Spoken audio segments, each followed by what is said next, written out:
are you? Mike and I, Nice to meet you, Mike. see you. Sit down there. Okay, so we have a few new people in here, so we have a couple of ground rules to go over before we get going. When you ask a question, please give your name and affiliation so we know who you are. We have two wireless mic holders, Jared and JJ. So if you could wait for the mic to come to ask that question. Again, there's no shooting of video of any kind. The people at Hammond Communications will help out with any video needs you have. There's also no flash photography. So with that, we'll ask Coach to make an opening statement, and then we'll take some questions.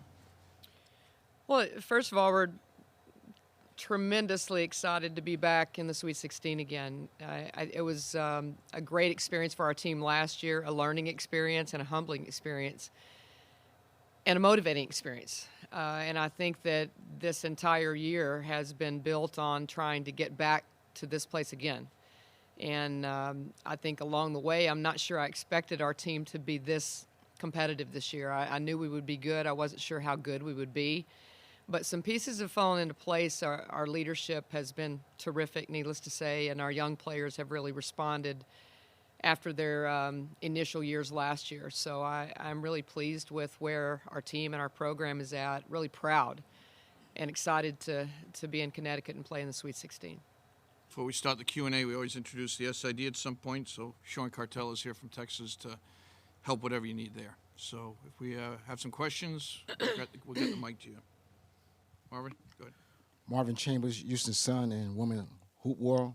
Coach, after losing to Baylor and coming back and winning convincingly against Missouri and Alabama State, what did you find out the DNA of your team?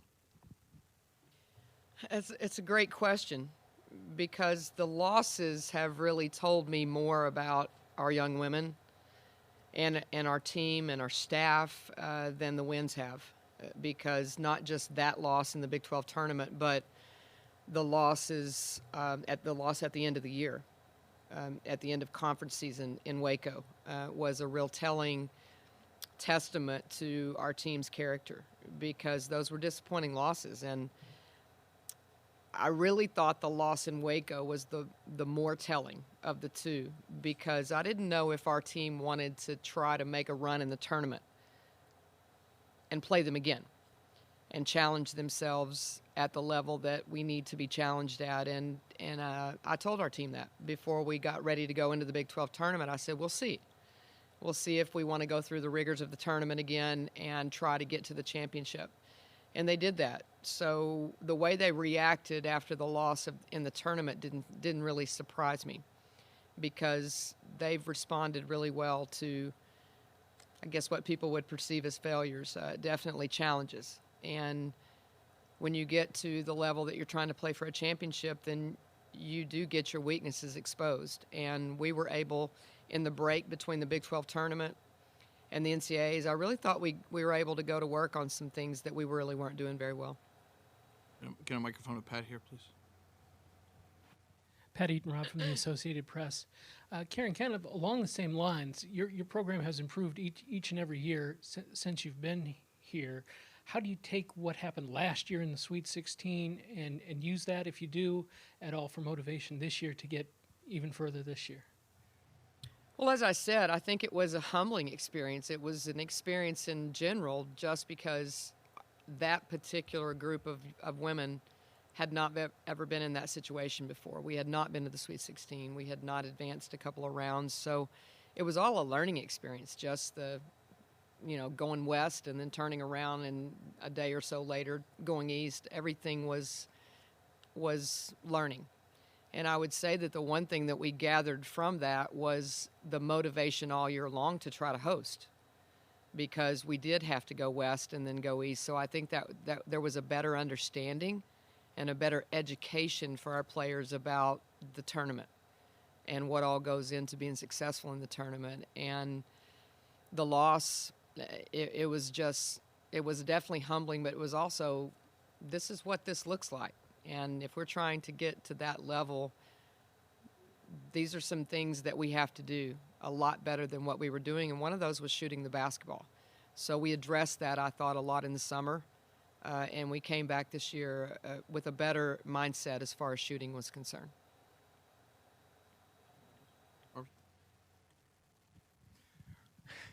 Coach, Sweet 16 is very big. Each time you go up a ladder, you know, kids' confidence waver back and forth because they're emotional beings.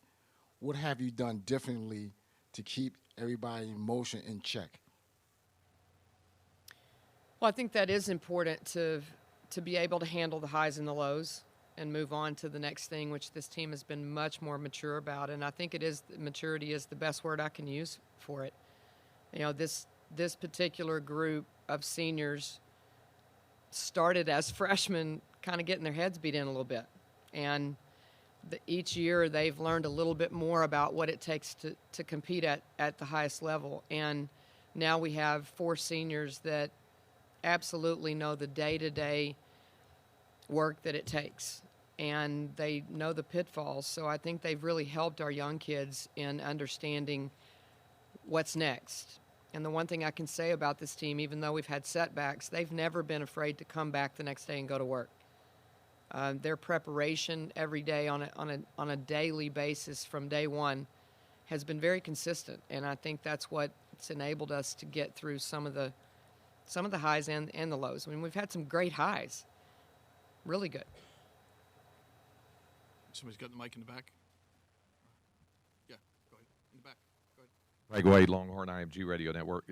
Karen, it's pretty normal for anyone that comes to a regional where UConn's on the other side of the thing to say, UConn's over there, blah blah blah, and I know there was a little bit of that when the on Selection Monday when the bracket came out. How has everybody been in terms of dialing in on UCLA? And as a second question, how different or similar is UCLA to the team you played at Pauley Pavilion last year? Well, I definitely think there was a little buzz when the seedings came out, and I think if anything, it wasn't so much about. The initial reaction wasn't so much about playing Connecticut or thinking down the road that you would someday. I think it was more that we were a little surprised about our seed because we thought we had a pretty good body of work, and I think we were initially right off the bat surprised. But then the lock-in was really quick. It was really quick, not even about UCLA, not even looking ahead to who would be in the regional or anything like that. We were very locked into playing Alabama State. And then the next one was Missouri. And that's the way this team has been. They've taken one day at a time the entire year. They've never looked ahead and thought, oh, what's going to happen, if we have to do this and this. This is just not the way this team is built. And again, it's a lot of it is the leadership from our coaching staff, but it's also the leadership from our older players. UCLA is really good. So the second step of that, they are a much better basketball team. And I would say it's very comparable to the way we've grown also. They're more mature. They understand the daily routine. They know what it takes. They had a run to the WNIT championship, so they really know how to play in postseason play. And I just think they're not necessarily different as far as personnel, but they're much different as far as their maturity and understanding of this level. Doug? Hey, Coach. Doug Feinberg, the AP. Two-part question. Just something you just said about the surprise of the seed. You thought you guys should have been seeded higher than you were based on that? I think we knew we would be a 2 seed. I think we thought we would land in a different region probably. So, and I think all of our fans did also. I think that was a bit of an initial surprise. But again, once we figured it out, you just go to work. First things first. The other part was just if you could expand a little bit on UCLA, what you've seen on them in the film the last week or so, and what their strengths are and what challenges they're going to present for you guys. Well, they present a lot of challenges, and I'll start with their guard play. It's absolutely terrific. Canada and Fields and company are really, really good. They can score the basketball in a lot of different ways. They challenge you because they go downhill so much. So they're constantly challenging your ability to guard the basketball. Second, it really sort of is a lead-in after that, which is that their transition game is so terrific, and that's because their rebounding is good. So you connect all of those dots, and they just present themselves very actively. They're terrific on the boards, and again, they get out in transition, they turn you over, and everything leads into what they do best, which is transition. So it's a challenge to stay locked in mentally, to get back every possession and make sure that you're taking care of transition, taking care of the basketball. Their guards are very active, and they create a lot of deflections, and it creates opportunities for them to do what they do best. Karen, last year in Albany, you faced a very hostile crowd in the Sweet 16. Obviously, UConn travels well. This year, you're in the other game. Is it less pressure on the team to be in a game where, the crowd is not against you? It's a neutral crowd at worst. Well, I think when you get to this point, you're just trying to win another game. You're trying to advance. And one of the goals that our team set forward, it's sort of been the seniors that have understood the process of becoming a good program and a good basketball team. And one of those is to take steps every year. So I think what our team is extremely locked into is that we fell short in this round last year. And for us to feel like we've improved, and it would be hard to say that we haven't improved. But to them, improvement means taking another step. And the other step is to get past this round. So I think that's the only thing they're really focused on. You have anything else, Coach? Okay. Thank for you. joining us today, Coach. We'll see you tomorrow. Thank Good y'all. luck. The Texas locker room remains open, and the student athletes will be here shortly.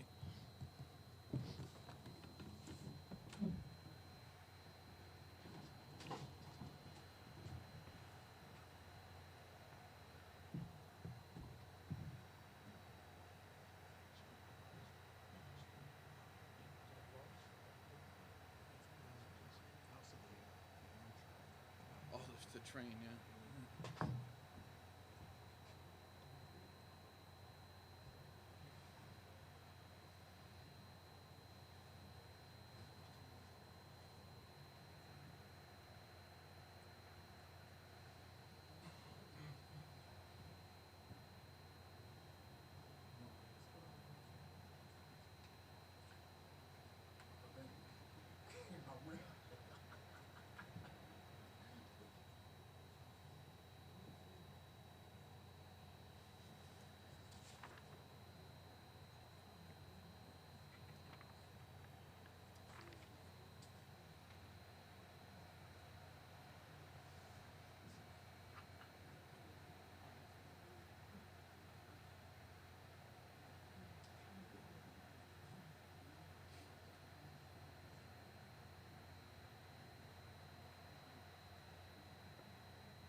What's that?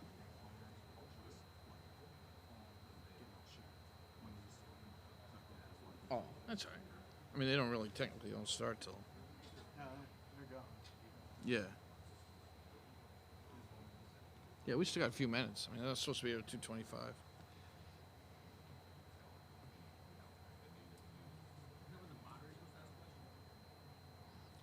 The moderator? Supposed to entertain the crowd here?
Okay, with the Texas student athletes entering the interview area.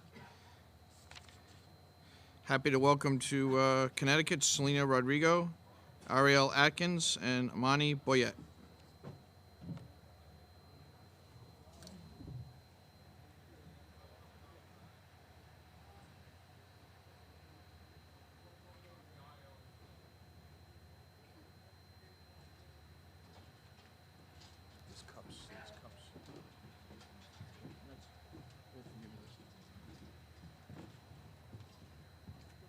Plenty of water. There you go. That's all right. Okay, we have our two wireless mic holders, so we'll take questions right to the student athletes. If you could direct your attention to a particular one as best you can, that would be great.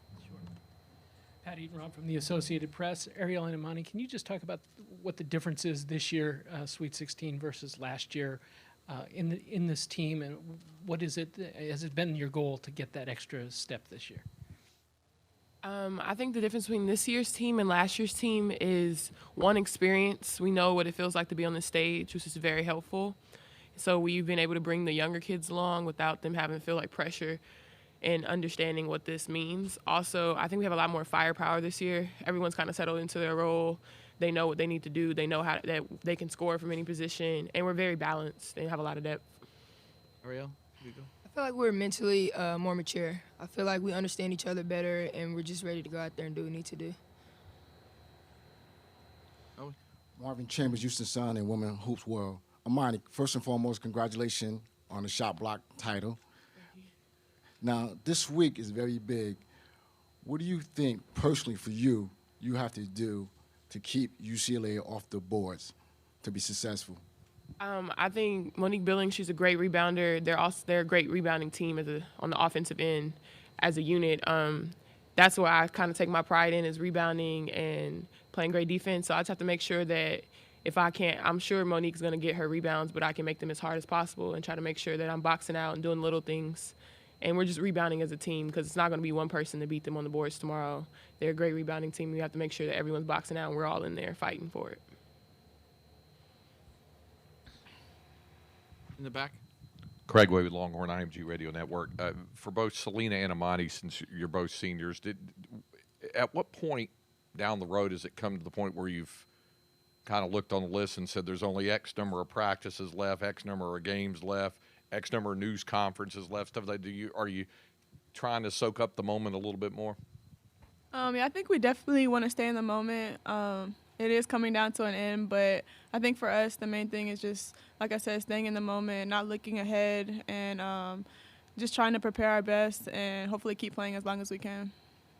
I think we've done a great job as a team this year of just staying in the moment and being where we need to be and focused on what we need to focus on. So in terms of how many practices I have left or these events, I don't know, because I'm focused on today and trying to be as present and available for my team as possible. Anybody else? Pat? Selena, can you talk about the trajectory of this program? You guys have improved every year since Karen's been here. What has led to that, and how do you see the trajectory of this program going forward? I think it's just our resilience as a team. Every year after the season, we evaluate our season, and I think we just kind of use it as motivation for the next season. And so we work that much harder every summer and every preseason. And I think just the work that we put in is showing right now. And I'm really proud of our whole team and how far we've come so far. Marvin? April, the last couple of games you've been playing lights out. Is there a time or period in the game that a mental clock goes off and you say, I'm just going to have to step it up for my teammates? I think my teammates do a good job of us talking to each other and basically telling each other when we have an opportunity to do something. I think certain games we have different players that show up every night. I don't think it's the same person with our team every night. So I think we do a good job of communicating to each other of when the opportunity is there. Herbert Delancey, Black Sports Magazine. This is for the seniors, because Imani and Selena. How great is it to know, I mean, Texas is obviously known for football. I mean, how great is it to know that Texas is also known for putting out a great band of basketball as well? For our transcriber in Spokane, Washington, if Selena could take that one first. I think it's definitely good just to know that, especially our senior class, where we've come from our freshman year to where we are now, it's been a great accomplishment. And even in this year alone, we've accomplished so many of our goals, and we're still not done. So I think just knowing how far we've come from has been a great benefit, and we're something that we're very proud of. While Texas is obviously a football school, I came to Texas because of the tradition, because of Jody Conrad, because of Big G, all the wonderful people that came through here. So I was aware of what Texas basketball meant in the 80s and the 90s and the early 2000s, and I wanted to be a part of bringing it back. So it's awesome to know that we're setting the stage for Texas to be here for a while. Monty, can you refresh your memory what the relationship you have with is it a couple of the UCLA players? How well you know them, going back to high school with them and things of that nature? I went to high school with Jordan Canada. We played together for 2 years. Casey Swain, I played travel ball with her. I've known her since like 7th grade. Carrie Corver, played against her in travel ball. Pretty much everybody. LaJanae, played against her in high school. The whole team, for the most part, all grew up around LA for the most part. So we've all played each other at some point. And it's going to be fun because, you know, you play, you grow up together, and you get to play against each other. So it's going to be a really fun competition. Pat, if we could get Pat a microphone.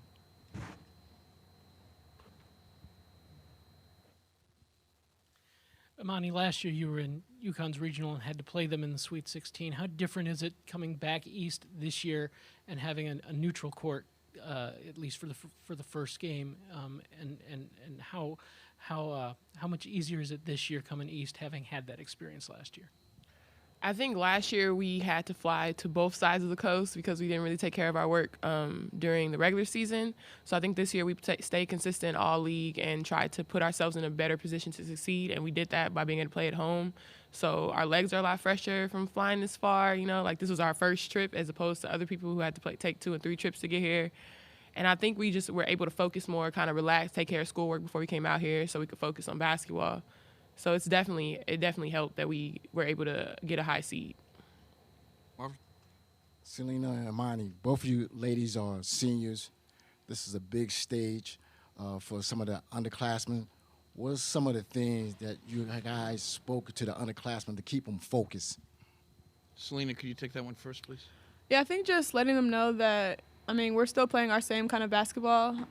It's just in a different location, and just knowing that it's still basketball. I mean, there's nothing different, and just to stay poised and stay calm, I think is the main thing. And like I said previously, just staying in the moment and just playing together and just being there for each other, I think is one of the main things we need to focus on. Not getting too fluttered or looking at games ahead, just taking care of business and staying in the moment is something that we're going to focus on. I think this year it's easier for the freshmen to kind of fall in line because, like, we asked a lot of our freshmen last year. As you can see, like, Ariel and Brooke are our leading scorers this year. But they had to do that last year, too. But this year, our depth is what comes into play because the freshmen, them coming on is a bonus. But they don't have to worry about coming in and getting 20 or 10. You know, they can just kind of play their game. And if it ends up being that, that's great. But they don't have to worry about the pressure. They can just kind of fit in where they fit in. Do you have any other questions for student athletes? Okay, thank you for joining us today. Thank you. Good luck tomorrow. And we will have our final news conference of the day starting at 3:45 with UCLA.